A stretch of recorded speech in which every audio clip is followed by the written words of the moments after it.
Hey guys, my name is Jaquel Chandler, and today we are going to be talking about iOS 16. Now, if you're like me, you've probably already watched the Apple event that happened earlier this month. So you've seen some of the cool features that are going to be coming to iPhone soon, or are already available. Now, some of them are exclusive to the iPhone 14 and the 14 Pro lineup. Some of them are available for the 13, the 12, the 11, all the way back to the iPhone SE, second generation, or the iPhone 8 and 8 Plus. Now, if you don't have $1,000 just burning a hole in your pocket, or you're just not ready for a phone this year, I'm gonna go over some of the features that I personally think help make the iPhone feel like a brand new phone, regardless of what year you have. So stay tuned. Let's jump right into it. The first thing I'm going to talk about is battery percentage. Now, it may seem kind of minor to a lot of people, but battery percentage is kind of just a thing that like normally you would have to swipe down on the control center and see. But now they made it so that it's available no matter where you are on your screen. In order to turn it on, it's pretty simple. So you're just gonna go into settings and you're gonna go to battery. Once you're at battery, you're gonna see it at the very top, battery percentage. And if you look at my top right, boom, I turn it on and you can see I'm at 77%. All right, so this next one is for those of you who have like 3 or more home screens with just app after app after app, and you have to keep swiping over and over in order to find whatever app you're looking for. First off, fix your life, okay? No, I'm just playing. But seriously though, there's a way better way to organize that. That's a totally different video for a totally different time. But for those of you, when you download iOS 16, you'll see that the home screen is a little different. And on the bottom, it'll have a search box. So instead of swiping left all the way over for every single app, what you can instead do is go down to that search bar and hold it for half a second, but you can swipe left and right as though it's a slider. And with that, you'll just be able to go through however many sheets that you have. If you have more than 2, you should probably organize it. But if you have, you know, a decent amount, you don't want to keep swiping, you can just swipe across like that. Also, you can hold the search button. And when you do that, you'll see the wiggle mode activate. You can actually click the 3 dots or the 4 dots on the bottom. And when you do that, all of your pages, all of your home screens will expose, and you can choose which ones you want to show up and which ones you don't. And then once you're done, hit done, and it'll be exactly how you want, whether it be 1 page, 2 page, or whatever. Okay, number 3 is having to do with the weather app. So before iOS 15, they introduced this brand new, beautiful looking weather app. You have your hourly forecast at the top, you got air quality, you could see the 10-day forecast and a whole bunch of other things. But now what you can do that you weren't able to do before, you can click on a day, and when you click on that day, you can go hour by hour to figure out exactly what the temperature, precipitation, wind, and all those other things are. So for me personally, it works out because sometimes I'll have a shoot later on in the day and I don't know if it's gonna be cloudy, if it's gonna be rainy, what the weather's gonna be like. It always changes, especially here in Seattle. So I have to be up to date and make sure that I can know, am I prepared for this shoot or not? And this is super easy because I can go through whatever day, at least in the next 10 days, and figure out what hour specifically the weather anticipates being and kind of plan accordingly from there. So this next one is the lock screen. So if you have the Apple Watch, then you're already familiar with watch faces, how you can go through, switch your watch face out and choose exactly what you want it to look like, what you want it to display, different widgets and all that. Well, they've taken that and added it to the iPhone for iOS 16. So now all you have to do is go to your lock screen and just long press it. Once you do, it'll pop up like this. And you can swipe through all different lock screens and choose exactly what you want. Now, if you want to make a new one, you can just hit the blue plus on the right side. And when it pops up, you'll see a bunch of different photos and a bunch of different suggestions for what you can have your lock screen to be. Or it'll go through and suggest different photos based off of what you have in your camera roll.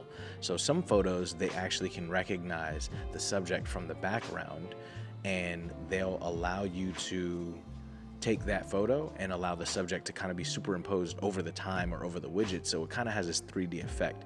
Before, you were only able to do that with portrait mode photos, but with the system that they're using and the way that it kind of analyzed the photo, it's really good, and it can detect the subject and the background, which is something I'll get into later on in the video. But for this example, I will choose this photo of my cousin.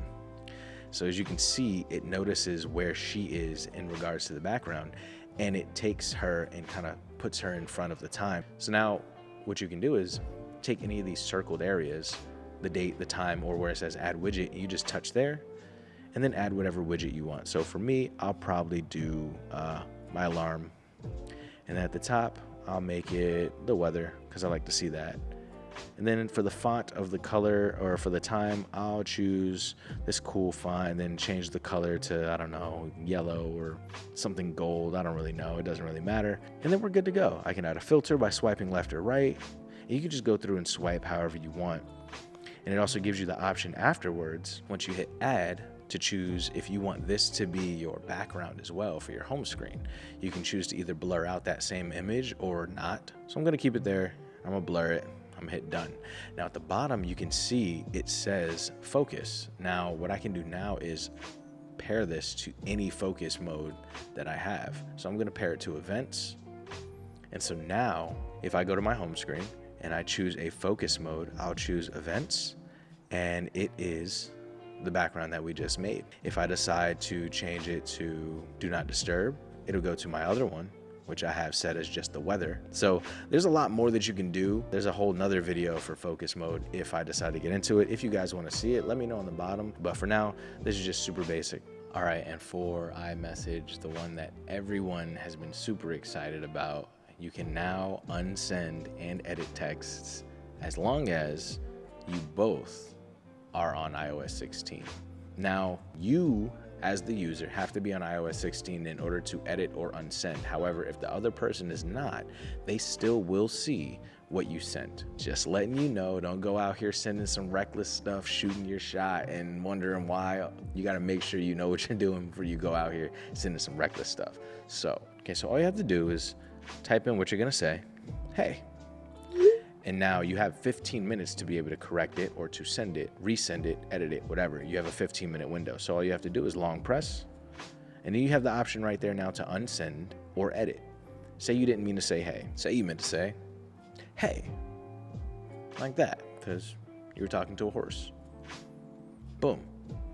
And now it does show an edit thread of what was said and what was typed prior to. So when the other person sees it, they can tap the edited button and see what it is that you said before that. So again, be careful if you're saying something reckless, it could bite you in the butt. Now say you want to completely disregard, you don't want to send it at all, you can just hit undo send, boom, and it goes away.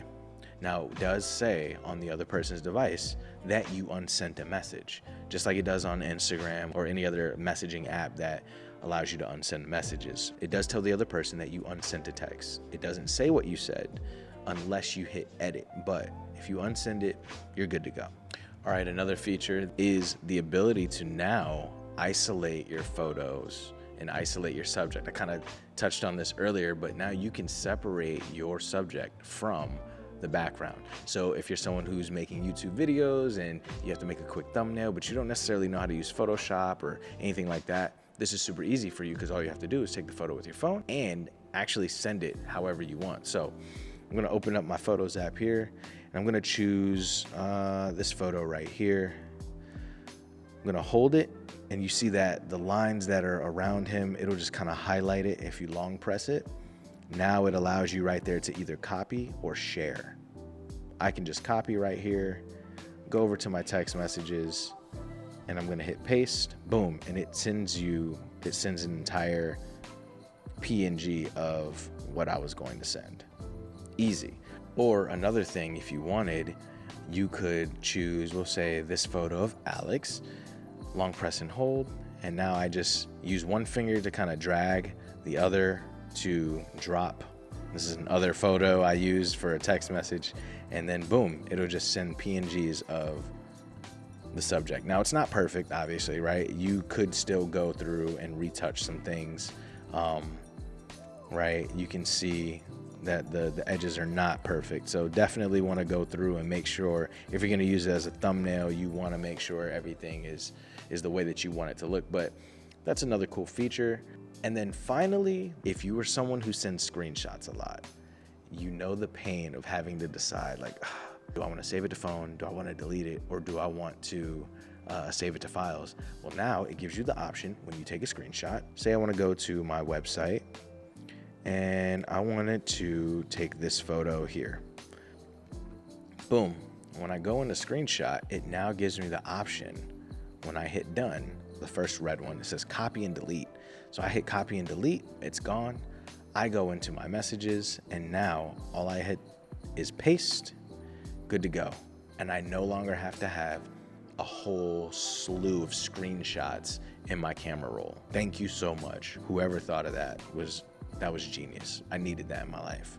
All right, so that is just a few of the new features that I thought personally kind of help make life a little bit better. It doesn't necessarily mean that I have a brand new phone, but it does change the way that I use the phone a little bit more to where I can hold off until next year when it's time to get the iPhone 15 or whatever. So if you didn't want to get a new phone, or you don't have the money, or you just aren't really interested because you just got yours, or whatever it is, these are some features that'll help make iOS 16 a little bit easier for you to use. Now, if there's anything that you want to see, let me know, leave a comment below. Make sure you share this video with whoever you think might find use out of it, probably a relative or someone a little bit older who doesn't really know how to use the phones that well. But yeah, that's all I got.